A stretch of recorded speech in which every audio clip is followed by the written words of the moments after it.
नमस्कार दोस्तों, आप सभी का सूतोड़ ऑफिशियल हब यूट्यूब चैनल में आपका स्वागत है। आज हम आप इस क्लास के अंदर लेके आए हैं आपके लिए कला और संस्कृति से कुछ महत्वपूर्ण क्वेश्चन हैं, वही लेके आए हैं जो पिछले एग्जामों में पूछे गए क्वेश्चन हैं। तो ये क्वेश्चन आपके लिए बहुत इंपॉर्टेंट हो सकते हैं दोस्तों। तो आपको क्लास को शुरू से लेकर लास्ट तक ज़रूर देखें हैं और वीडियो को लाइक भी कीजिएगा दोस्तों। अच्छा लगे तो लाइक कीजिए और कमेंट ज़रूर करें दोस्तों, इसमें बताएं कि आपको क्लास को कैसा लगा, क्लास आपको कैसी लगी। ठीक है दोस्तों। और जिस किसी ने अभी तक चैनल को सब्सक्राइब नहीं किया तो चैनल को सब्सक्राइब कर दीजिए और अपने दोस्तों तक ज़्यादा से ज़्यादा शेयर कीजिए। तो आज की क्लास में हम 50 है वो महत्वपूर्ण क्वेश्चन ही लेके आए हैं, तो ये आपके लिए बहुत ही इम्पोर्टेंट है। तो चलिए क्लास का शुभारंभ करते हैं। क्लास का पहला ही क्वेश्चन आपकी स्क्रीन पर। राजस्थान का सर्वाधिक वन्य क्षेत्र का जिला कौन सा है? तो बताइए दोस्तों, राजस्थान में सर्वाधिक वन है वो कहाँ पाए जाते हैं? कोटा में, सवाईमाधोपुर में, डूंगरपुर में, उदयपुर में। तो राजस्थान में सबसे कम वन दोस्तों वो कहाँ पाए जाते हैं, ये बताइए आप। सबसे कम वन है दोस्तों वो चूरू में है। सबसे कम है, सबसे कम वन कहाँ पर है? चूरू में है। चूरू में है सबसे कम। और राजस्थान में सबसे अधिक वन कहाँ पाए जाते हैं? तो वो है उदयपुर में सबसे अधिक वन पाए जाते हैं। तो यहाँ पर आपका ऑप्शन नंबर डी, यहाँ पर आपका बिल्कुल राइट आंसर हो जाएगा दोस्तों, ऑप्शन नंबर डी है। ठीक है दोस्तों, चलिए नेक्स्ट क्वेश्चन है, रामसार वन्य जीव अभयारण्य स्थित है। तो बताइए दोस्तों, रामसार वन्य जीव अभयारण्य स्थित है तो ये कहाँ पर स्थित है? कमेंट करेंगे यहाँ पर। रामसार वन्य जो अभयारण्य वो कहाँ पर है? धौलपुर, बांसवाड़ा, चित्तौड़गढ़, बारा। तो दोस्तों रामसर जो अभयारण्य है वो अपनी कहाँ पर है? तो वो अपने धौलपुर में है। कहाँ पर है? धौलपुर में है। तो यहाँ पर आपका ए ऑप्शन इसे राइट हो जाएगा। नेक्स्ट क्वेश्चन है, हाँ, रेत का तितर नाम से कौन सा पक्षी प्रसिद्ध है? यह किस अभयारण्य में पाया जाता है? कमेंट करेंगे दोस्तों। रेत का तितर के नाम से प्रसिद्ध पक्षी है वह कहाँ पाया जाता है? तो यह फिर कभी कभी क्वेश्चन आता है, रेत का तितर वो किस अभयारण्य में देखने को मिलता है? तो वो मिलता है कहाँ पर? गजनेर में है ना, बिल्कुल। बट का गजनेर अभयारण्य दोस्तों है ना, उसमें क्या मिलता है? रेत का तीतर है। तो वो आपका यहाँ पर पाया जाता है बट बड़े गजनेर। तो यहाँ पर आपका B option is right answer हो जाएगा। नेक्स्ट क्वेश्चन है, बीसलपुर बांध किस नदी पर स्थित है? तो बताइए दोस्तों, बीसलपुर बांध है वो किस नदी पर स्थित है? तो बताइए। काली सिंध है, बनास है, जाखम है और लूणी है। तो बीसलपुर बांध दोस्तों बनास नदी पर है। ठीक है ना, कहाँ पर बना हुआ है? बनास नदी पर बना हुआ है बीसलपुर बांध है, बनास नदी पर। तो ऑप्शन नंबर बी बिल्कुल राइट आंसर हो जाएगा। चलिए अगला प्रश्न है, कौन सी झील जग मंदिर और जग निवास के लिए प्रसिद्ध है? तो दोस्तों कमेंट करना है यहाँ पर आपको, बताना है कि जग मंदिर और जग निवास के लिए कौन सी झील प्रसिद्ध है। तो यहाँ पर आपने बताना है कौन सी झील प्रसिद्ध है, फतेह सागर, पिछोला, अन्ना सागर या जयसंबंध। तो देखो बताइए तो ये फतेह सागर दोस्तों, फतेह सागर उदयपुर में, पिछोला उदयपुर में, आना सागर अजमेर में और जयसमंद उदयपुर में दोस्तों। ठीक है, तो इसमें से जग मंदिर और जग निवास के लिए लिए कौन सा है? वो है पिछोला। पिछोला झील है। क्या है प्रसिद्ध है? पिछोला। कहाँ पर है? पिछोला झील दोस्तों उदयपुर में है। और यहीं पे क्या बना हुआ है दोस्तों? नटने का चबूतरा बना हुआ है। यह बात भी आपको साथ साथ में याद रखनी है। ठीक है दोस्तों, तो बी ऑप्शन आपका राइट हो जाएगा। अगला प्रश्न है, राजस्थान का वह जिला जिसमें जुआई बांध स्थित है। तो दोस्तों देखो, जुआई बांध को मारवाड़ का अमरो सरोवर है कहते हैं। क्या कहते हैं? अमृत सरोवर है कहते हैं, मारवाड़ का अमृत सरोवर कहते हैं, कहा जाता है। तो फटाफट कमेंट करेंगे दोस्तों कि भाई मारवाड़ का अमृत सरोवर का कहने वाला जुआई बांध है ना, वो किस जिले में स्थित है। तो यहाँ पर इसका राइट आंसर लगाएं, जयपुर, पाली, जोधपुर और कोटा। तो बिल्कुल आपका जुआई बांध है वो पाली जिले में दोस्तों स्थित है, पाली जिले में है। इसे मारवाड़ का अमृत सरोवर भी कहा जाता है। तो ये पाली में स्थित है दोस्तों। तो यहाँ पर आपका बी ऑप्शन बिल्कुल राइट आंसर हो जाएगा। अगला प्रश्न है, राजस्थान में सर्वाधिक सिंचाई की जाती है। तो बताइए दोस्तों, राजस्थान में सर्वाधिक सिंचाई दोस्तों करते हैं वो किसके द्वारा की जाती है, किसके द्वारा की जाती है। तो बताइए, फटाफट तरीके से इसका आंसर लगाइएगा। कुओं व नलकूपों द्वारा, तालाबों द्वारा, नहरों द्वारा व इनमें से कोई नहीं। तो कमेंट करें साथियों, राजस्थान में सर्वाधिक सिंचाई दोस्तों होती है, वो होती है कुओं और नलकूपों से। किससे होती है दोस्तों? राजस्थान में सर्वाधिक सिंचाई है वो कुओं और नलकूपों द्वारा द्वारा होती है। तो दोस्तों यहाँ पर आपका हो जाएगा कुओं और नलकूपों। तो यहाँ पर आपका ए ऑप्शन है वो बिल्कुल राइट आंसर हो जाएगा दोस्तों, ए ऑप्शन है। ठीक है, याद रखना, कुओं या नलकूपों से राजस्थान में सर्वाधिक सिंचाई होती है। अगला प्रश्न आपसे पूछा है कि राजस्थान का कौन सा वृक्ष जंगल की ज्वाला के नाम से जाना जाता है। तो बताइए, कमेंट करेंगे, राजस्थान का कौन सा वृक्ष है वो जंगल की ज्वाला के नाम से जाना जाता है। तो बताइए दोस्तों, कौन सा वृक्ष है? खेजड़ी, नीम, प्लास, पारस, पीपल। दोस्तों जंगल की ज्वाला कहने वाला वृक्ष अगर आपसे पूछे एग्जाम में, बहुत बार सवाल दोस्तों आ चुका है एग्जाम में, तो जंगल की ज्वाला वो प्लास का वृक्ष कहलाता है। प्लास को क्या कहते हैं दोस्तों? जंगल की ज्वाला कहा जाता है, जंगल की ज्वाला है, जंगल की आग कहा जाता है। ठीक है, तो ऐसे यहाँ पर प्लास हो जाएगा, प्लास हो जाएगा दोस्तों। तो यहाँ पर आपका सी ऑप्शन है वो बिल्कुल राइट हो जाएगा। नेक्स्ट क्वेश्चन है, राजस्थान में सीजन होते हैं। तो बताइए दोस्तों, फटाफट राजस्थान में सीजन होते हैं फटाफट कमेंट करेंगे आप सभी साथी यहाँ पर है कि राजस्थान में सीजन कितने होते हैं। तो आपको बताया दोस्तों, बारिश का मौसम, गर्मी का मौसम और सर्दी का मौसम, है ना। तो राजस्थान में कुल कितने सीजन होते हैं? तो कुल यहाँ पर 3 सीजन होते हैं राजस्थान में। कितने होते हैं दोस्तों? तो राजस्थान में 3 सीजन होते हैं। तो यहाँ पर आपका ए ऑप्शन है वो बिल्कुल राइट आंसर हो जाएगा दोस्तों, ए ऑप्शन। याद रखना, 3 सीजन होते हैं। ठीक है, चलिए नेक्स्ट क्वेश्चन है, संतरा उत्पादन की दृष्टि से राजस्थान का नागपुर किसे कहते हैं? तो बताइए दोस्तों, इम्पोर्टेंट क्वेश्चन है। तो बताइए यहाँ पर संतरा उत्पादन की दृष्टि से राजस्थान का नागपुर है वो किसे कहा जाता है? तो बताइए, संतरा उत्पादन की दृष्टि से राजस्थान का जो नागपुर है, छोटा नागपुर है, वो किसे कहा जाता है? तो बताइए दोस्तों, गंगानगर है, बांसवाड़ा, कोटा, झालावाड़। तो राजस्थान का नागपुर है दोस्तों, वह किसको कहा जाता है?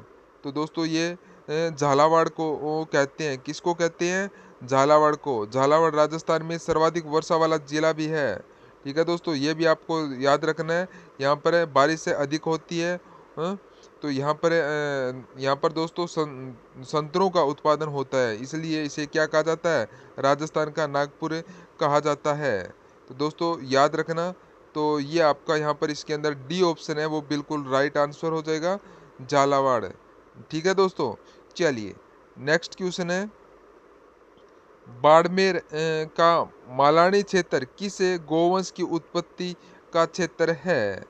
तो बताइए, मालानी मालानी का क्षेत्र किस गोवंश उत्पत्ति का क्षेत्र है ना। यहाँ से किस गाय की उत्पत्ति हुई है?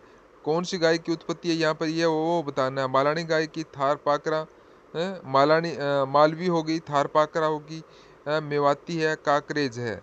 तो दोस्तों ये बाड़मेर का मालानी स्तर है दोस्तों। यहाँ से क्या हुआ है? यहाँ से थार पाकरा की गाय की उत्पत्ति हुई है। कौन सी? थार पाकरा की। किस गाय की उत्पत्ति हुई है? थार पाकरा गाय की उत्पत्ति है। तो यहाँ पर भी ऑप्शन राइट हो जाएगा। नेक्स्ट क्वेश्चन है, बाड़मेर में तेल की खुदाई करने वाली कंपनी है। तो बताइए दोस्तों, बाड़मेर में तेल की खुदाई करने वाली कंपनी है वो कौन सी है? तो चलिए फटाफट तरीके से इसका राइट आंसर लगा दीजिएगा दोस्तों, कौन सी है? सभी के सभी यहाँ पर लगाना है। तो दोस्तों अभी तक किसी ने चैनल को सब्सक्राइब नहीं किया है तो चैनल को फटाफट तरीके से सब्सक्राइब कर लीजिएगा, और वीडियो लाइक नहीं किया है तो वीडियो को भी लाइक कर दीजिएगा दोस्तों। हाँ, तो वो हो जाएगा आपकी केरस एनर्जी। केरस एनर्जी, सी ऑप्शन बिल्कुल राइट आंसर हो जाएगा। नेक्स्ट क्वेश्चन है, मैग्नीज का सर्वाधिक उत्पादन किस जिले में होता है? सिरोही, अजमेर, टोंक, बांसवाड़ा।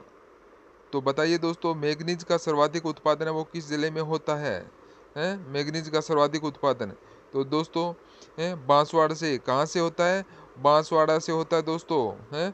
बांसवाड़ा को आपको होता है, तो यहाँ पर डी ऑप्शन है वो बिल्कुल राइट आंसर हो जाएगा। नेक्स्ट है, राजस्थान के किस शहर में सीमेंट का सर्वाधिक उत्पादन होता है? तो बात करें राजस्थान की सीमेंट नगरी, जहाँ से क्या होता है, राजस्थान में सर्वाधिक सीमेंट का उत्पादन होता है, तो राजस्थान की सीमेंट नगरी है वो कौन सी है दोस्तों? हैं जहाँ पर सबसे ज़्यादा राजस्थान में सीमेंट का उत्पादन होता है। चलिए फटाफट तरीके से राइट आंसर लगाइएगा। हैं चित्तौड़गढ़ है, जयपुर है, भरतपुर है, दौसा है। तो यहाँ पर आपका कहाँ पर होती है? तो वो होती है चित्तौड़गढ़ के अंदर है। चित्तौड़गढ़ के अंदर है, सर्वाधिक उत्पादन होता है सीमेंट का। ए ऑप्शन बिल्कुल राइट आंसर हो जाएगा। ठीक है, नेक्स्ट क्वेश्चन है, जनसंख्या आकार में राजस्थान का दूसरा सबसे बड़ा जिला कौन सा है?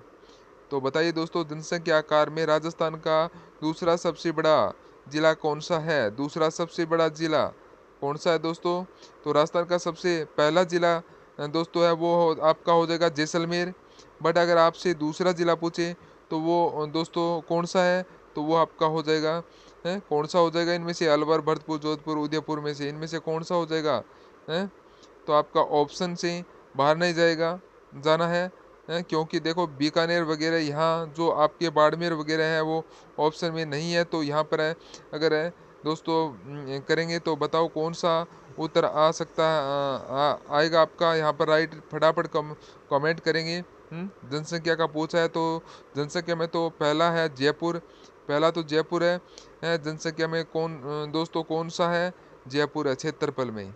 है पहला तो आपको ध्यान रखना है, पहला तो आपका जयपुर है जयपुर, ये आपको याद रखना है।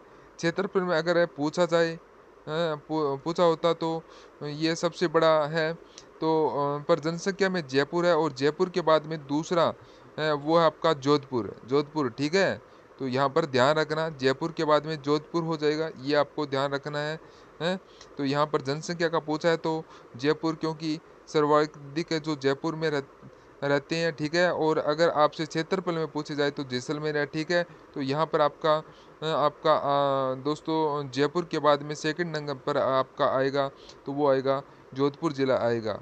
जोधपुर जिला आएगा। तो यहाँ पर दोस्तों आपका जो राइट आंसर है वो यहाँ पर आपका सी ऑप्शन है वो बिल्कुल राइट आंसर हो जाएगा। नेक्स्ट है, शार्दुल खेल विश्वविद्यालय कहाँ है? तो बताइए दोस्तों, शार्दुल शार्दुल खेल विश्वविद्यालय कहाँ कहाँ पर है? तो दोस्तों यहाँ पर है आपका उत्तर आ रहा है बिल्कुल बीकानेर। बिल्कुल आप सबका सही उत्तर हो जाएगा, शार्दुल खेल विश्वविद्यालय यह दोस्तों बीकानेर में है। बीकानेर में सी ऑप्शन राइट हो जाएगा। नेक्स्ट क्वेश्चन है, रुख भायला का अर्थ है वृक्ष मित्र, वृक्ष विस्तार, वृक्ष क्षेत्र, वृक्ष उपज। तो दोस्तों रुख भायला, भायला का मतलब होता है वृक्ष मित्र। क्या होता है? वृक्ष मित्र होता है, वृक्ष मित्र। तो यहाँ पर आपका ए ऑप्शन है वो बिल्कुल राइट आंसर हो जाएगा। नेक्स्ट क्वेश्चन है, थेवा कला के लिए प्रसिद्ध परिवार कौन सा है? तो बताइए थेवा कला के लिए कौन सा परिवार प्रसिद्ध है दोस्तों? तो देखो थेवा कला यह प्रतापगढ़ की है। कहाँ की है? प्रतापगढ़ की थेवा कला है। तो दोस्तों ठीक है, और इसके लिए थेवा कला के लिए प्रतापगढ़ का सोनी परिवार, कौन सा परिवार दोस्तों? थेवा कला के लिए सोनी परिवार वो प्रसिद्ध है, सोनी परिवार। तो यहाँ पर है दोस्तों आपका याद रखना है सोनी परिवार, तो डी ऑप्शन है ये बिल्कुल राइट आंसर हो जाएगा यहाँ पर आपका डी ऑप्शन। नेक्स्ट क्वेश्चन है, छातों के लिए प्रसिद्ध है। तो बताइए दोस्तों, छातों के लिए प्रसिद्ध है, कमेंट करेंगे। अगर मैं आपसे पूछूं तलवार बनाने के लिए, तो तलवार के लिए सिरोही फेमस है। उसी प्रकार आपको बताना है छातों के लिए दोस्तों कौन सा प्रसिद्ध है, छातों के लिए कौन सा प्रसिद्ध है बताइए। पाली है, फालना, जयपुर, सिरोही। तो छाते दोस्तों है ना, वो फालना में है के है, ठीक है ना। छाते कहाँ के हैं, फालना के है। फालना के दोस्तों बताए हैं प्रसिद्ध फालना की है। और तलवार कहाँ की है, फेमस है, तो दोस्तों ये सिरोही की है, ठीक है। तो यहाँ पर आपका बी ऑप्शन है वो बिल्कुल राइट आंसर हो जाएगा। चलिए नेक्स्ट है, निम्न में से किस स्थान पर हवाई अड्डा नहीं है, तो बताइए। जयपुर, कोटा, जैसलमेर, जालोर। तो दोस्तों जालोर में कोई भी हवाई अड्डा नहीं है, यहाँ आपका नहीं है, ये आपको ध्यान रखना है। डी ऑप्शन बिल्कुल राइट आंसर हो जाएगा। नेक्स्ट है, भीम डुंगरी एवं गणेश डुंगरी का संबंध राजस्थान की किस सभ्यता से है, तो बताइए, कमेंट करेंगे। यहाँ पर भीम डुंगरी और गणेश डुंगरी है, इसका संबंध किस सभ्यता से है, तो बताना है आपको कौन सी सभ्यता से है। गणेश्वर सभ्यता, विराट सभ्यता, आहड़ सभ्यता और कालीबंगा सभ्यता। तो भीम डुंगरी और गणेश डुंगरी का संबंध दोस्तों वो अपनी विराट सभ्यता से है। किससे है, विराट सभ्यता से है, ठीक है। तो यहाँ पर आपका बी ऑप्शन बिल्कुल राइट हो जाएगा। नेक्स्ट क्वेश्चन है, किस शिलालेख में चौहानों को वत्स्य गोत्र कहा गया है, बताओ दोस्तों। किस शिलालेख में चौहानों को वत्स्य गोत्र कहा गया है, तो बताइए। चिरवा शिलालेख, सरंग ऋषि शिलालेख, बिजोलिया शिलालेख, अपराजित का शिलालेख है। तो दोस्तों यहाँ पर देखिए, बताइए हैं दोस्तों। तो ये ब्राह्मणों को दोस्तों बिल्कुल अगर पूछा चौहानों को वंश गोत्र कहा है, वो कहा है बिजोलिया शिलालेख में है। बिजोलिया शिलालेख में चौहानों को वंश गोत्र किस में कहा है, बिजोलिया शिलालेख में। तो यहाँ पर आपका सी ऑप्शन बिल्कुल राइट आंसर हो जाएगा। नेक्स्ट है, महाराणा प्रताप का राज्याभिषेक हुआ था, तो बताइए महाराणा प्रताप का राज तिलक कहाँ पर हुआ था दोस्तों। पहली बार महाराणा प्रताप का राज तिलक हुआ था, वह कहाँ पर हुआ था, फटाफट कमेंट करेंगे। महाराणा प्रताप का जन्म दोस्तों कोमलगढ़ दुर्ग के बादल महल में हुआ था, ठीक है। महाराणा प्रताप के घोड़े का नाम चेतक था। महाराणा प्रताप के हाथी का नाम राम प्रसाद था दोस्तों। उसी प्रकार अगर आपसे पूछे कि महाराणा प्रताप का प्रथम बार राज तिलक कहाँ हुआ, तो वो गोगुनंदा में। गोगुनंदा उत्तर आपका यहाँ पर है, बिल्कुल राइट आंसर हो जाएगा दोस्तों। कहाँ पर हुआ था, गोगुनंदा के अंदर, गोगुनंदा में हुआ था। तो ये ऑप्शन बिल्कुल राइट आंसर हो जाएगा। नेक्स्ट क्वेश्चन है, ख्वाजा मोइनुद्दीन चिश्ती किसके शासनकाल में राजस्थान आए थे, तो बताइए। ख्वाजा मोइनुद्दीन चिश्ती किसके शासनकाल में राजस्थान में आए थे। बात करें ख्वाजा मोइनुद्दीन चिश्ती की, यह किसके काल में राजस्थान आए थे, तो बताइए दोस्तों। महाराणा प्रताप, राणा सांगा, राणा कुंभा, पृथ्वीराज चौहान। तो बिल्कुल तो ये आए थे ख्वाजा मोइनुद्दीन चिश्ती, है ना दोस्तों, ये पृथ्वीराज चौहान के काल में आए थे। तो यहाँ पर डी ऑप्शन राइट हो जाएगा। अगला प्रश्न है, महाराणा प्रताप का दरबारी पंडित कौन था, तो बताए दोस्तों। महाराणा प्रताप की दोस्तों बात करें तो इसका ही जो बचपन का मित्र था चक्रपाणी मिश्र, है ना। यह महाराणा प्रताप का लंगोटिया यार था, चक्रपाणी मिश्र, जो क्या है इसके दरबारी का पंडित था। तो डी ऑप्शन यहाँ पर आपका बिल्कुल राइट हो जाएगा। इनके दरबार का पंडित था, ठीक है, याद रखना। अगला प्रश्न है, औरंगजेब की मृत्यु तक अपने आप को स्वतंत्र कराने का प्रयास करने वाला राजपूत राज्य था, तो फटाफट कमेंट करेंगे दोस्तों। औरंगजेब की मृत्यु होने तक अपने आप को स्वतंत्र कराने का प्रयास करने वाला राजपूत राज्य कौन सा था, तो ये आपको बताना है यहाँ पर। चलिए फटाफट एक बार कमेंट करेंगे सभी साथी यहाँ पर। तो वो था मारवाड़ दोस्तों। जब तक औरंगजेब की मृत्यु नहीं हुई तब तक क्या है दोस्तों, ये अपने आप को स्वतंत्र कराने का प्रयास में लगा हुआ था, है। तो वो था आपका मारवाड़ था। मारवाड़ था दोस्तों। तो यहाँ पर आपका डी ऑप्शन है वो बिल्कुल राइट आंसर हो जाएगा दोस्तों, याद रखना मारवाड़। तो दोस्तों आपने अभी तक चैनल को सब्सक्राइब नहीं किया तो चैनल को जरूर सब्सक्राइब कर लीजिएगा। ठीक है, नेक्स्ट क्वेश्चन है, महाराणा सूरजमल किस राज्य के शासक थे? तो बताइए दोस्तों। देखो सूरजमल जाट की अगर बात करें तो इसका संबंध कहाँ से था? बताओ फटाफट, बिल्कुल फटाफट तरीके से कमेंट करेंगे। महाराजा सूरजमल कहाँ के शासक थे? तो ये थे भरतपुर के शासक थे।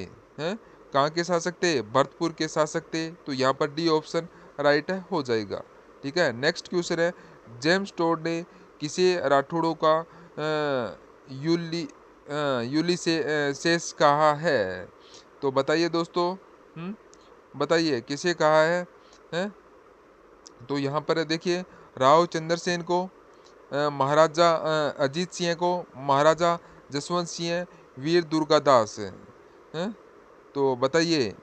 तो यहाँ पर आपका राइट हो जाएगा वीर दुर्गादास। वीर दुर्गादास को कहा है।